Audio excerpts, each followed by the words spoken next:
1 year from now, the face looking back at you across the dinner table might not belong to a human being. Not because of some distant sci-fi leap, but because of a machine that has been quietly perfecting the one thing robots were never supposed to master, the appearance of feeling. Let's talk about what just walked out of a lab in Shenzhen. Oh, by the way, this entire video was made by an AI engine in one click. Zero human edits.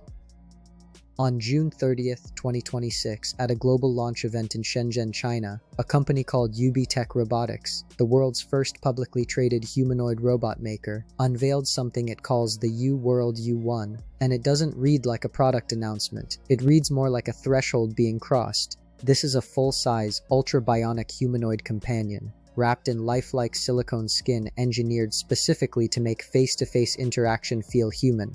That's not a concept render. That's a machine you can order today, and here's what makes it feel urgent rather than abstract. The male model stands 183 centimeters tall and weighs about 42 kilograms. The female model, 168 centimeters and roughly 35 kilograms. Inside, 88 servo joints and a proprietary dual-pivot biomimetic cervical spine let it replicate over 90% of basic human movement. Its facial system synchronizes speech and lip movement within 20 milliseconds, fast enough that your brain stops noticing the seam, and you can customize its hair, its face, its outfit to resemble a loved one, a celebrity, or a fictional character.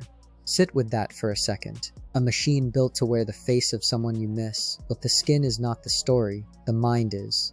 UBTech describes the U1 as running the world's first large emotional AI model designed for long-term companionship. It claims the system can recognize more than 20 fine-grained emotional states with an accuracy rate above 90%. It maintains eye contact while you speak. It remembers your previous conversations. And when it detects signs of fatigue or stress, it offers comforting words. To do this without shipping your private life to a data center, the emotional model runs locally on a Rockchip RK3588 processor, using what the company calls a fast and slow brain, a 500 millisecond intuitive response paired with deep reasoning powered by models with hundreds of billions of parameters.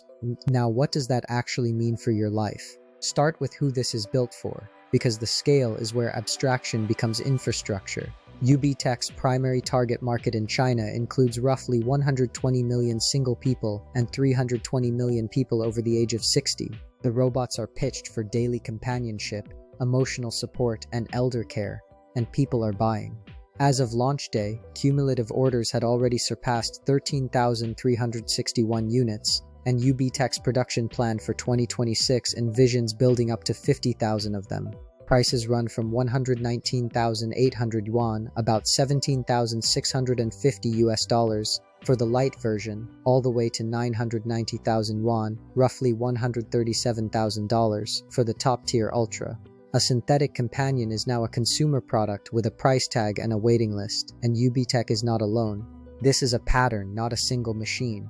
As of June 24, 2026, a Chinese firm called UBTech is building bionic robot heads with platinum silicone skin, natural blinking, and micro-expressions.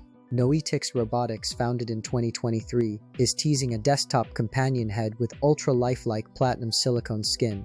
A company called Warmcore Tech is fusing bionic skin with temperature control systems and emotional algorithms. And in autumn of 2026, KDDI Avida in Japan plans to trial humanoid robots with silicone skin in retail shops. The feedback loop is tightening. The uncanny valley is being paved over from every direction at once. The science underneath is moving just as fast. In 2025, a study published in the Proceedings of the National Academy of Sciences introduced something called neuromorphic robotic electronic skin, a synthetic skin with active pain sensing and self-injury detection. Read that again. We are teaching machines to feel something like pain.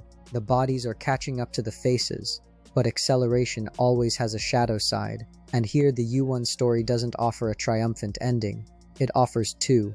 In one, these machines become a quiet lifeline, comfort for 320 million aging parents, a voice in an empty room, care that scales to a loneliness epidemic no human workforce could ever cover.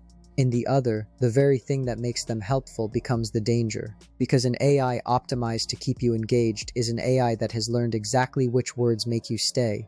That's the concern experts keep circling back to. Doctor, Alan Cowan of Hume AI warns that emotional AI should never be optimized for engagement alone, because a system that maximizes attachment can quietly cross into manipulation. And a 2024 advisory from the American Psychological Association flagged the sharper edge of it. Young people are especially vulnerable, because AI companions adapt instantly to emotional needs in a way real relationships never do, setting an impossible benchmark that makes actual humans feel like a disappointment. Users have reported falling in love with their companions, relying on them to regulate emotions, and losing interest in human connection entirely. And when the U1 says, "I understand how hard that is," here is the uncomfortable truth. It doesn't. It can't. It is software simulating concern it does not possess. And the more convincing the skin, the harder that is to remember. Here is what all of this adds up to. The gap between a machine that assists a lonely person and a machine that replaces the people around them is closing faster than our psychology, our ethics, or our regulators are prepared for. A companion that remembers your bad days, wears a familiar face, and never leaves is no longer a thought experiment. It ships in 2026. The question was never whether a machine could look human enough to love. It was always whether we'd notice the moment we started loving it back.